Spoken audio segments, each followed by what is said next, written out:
I'm Master Cicerone Mirella Amato, and this is one of 2 beer cocktail recipes I'll be sharing this year.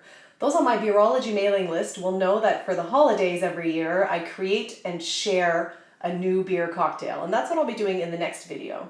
But this week, what I thought would be fun is to revisit a beer cocktail recipe from my award-winning book, Beerology.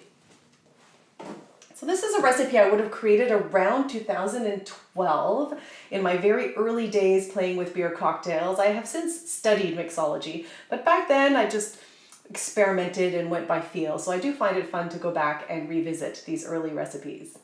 The recipe we're going to make today is called Ryescapade. And the idea was to create a very Canadian cocktail. So I have some Canadian rye here, some ice wine, and of course, beer. Now this particular cocktail requires a sugar rim, and I did want to take a moment to touch on the proper way to sugar rim the glass. So what you don't want to do is put the glass in the sugar like this and swirl it around. If you do that, you'll end up with sugar on the inside rim. Now if you're just making a cocktail without beer, the concern will be that some of the sugar will drop into the cocktail and change the flavor. But with a beer cocktail, it's especially important not to do this because as the sugar drops in, it will disturb the carbonation. The carbonation will break out of solution and will get foaming. And we want to really keep that carbonation in there. So to rim the glass, I'm going to go ahead and take a piece of the lemon here. Put it on the outside. And gently tap, like so. And you'll see that way there's no sugar on the inside rim, just on the outside rim. I've got a glass that's already done here, so we're set to go with the mixing. All right, we'll start with the rye.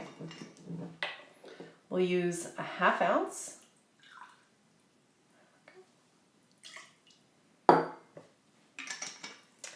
And then the ice wine, you'll want a full ounce. Now it is important to find an ice wine that has a high acidity. If the ice wine is on the sweet side, the cocktail does end up being quite sweet. So if you don't find an ice wine with a high acidity, I would recommend tossing in a 1/4 ounce of lemon juice. Now we're going to go ahead, give this a very quick stir. Now it's not particularly important that the ingredients be diluted here.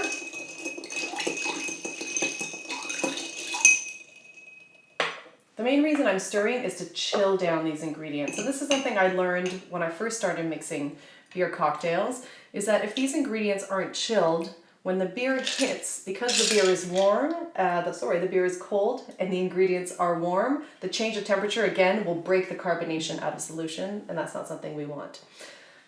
I'm going to get my beer. I'm going to be adding 3.5 ounces, so that's 2 ounces there. In you go. You see there's minimal foaming. Added 1.5 ounces. And the beer I'm using here is the side launch wheat. This is a Bavarian style wheat beer, so that's what you're looking for, is a Bavarian style wheat beer. I would strongly encourage using a local one. So unless you're in Germany, I would not recommend using a German wheat beer, and the reason being that this style does not travel well at all. So if you use an imported wheat beer, you'll end up with duller flavors in your cocktail. They won't be as bright, and it's even possible that you'll get oxidative notes of cardboard. Not pleasant at all.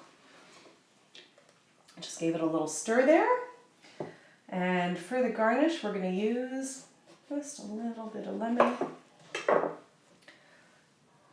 peel, get the oils on there. That's the Ryescapade.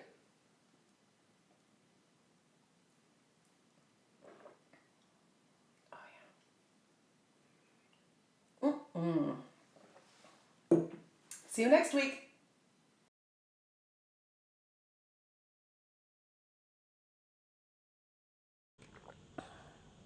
Oh, that's tasty.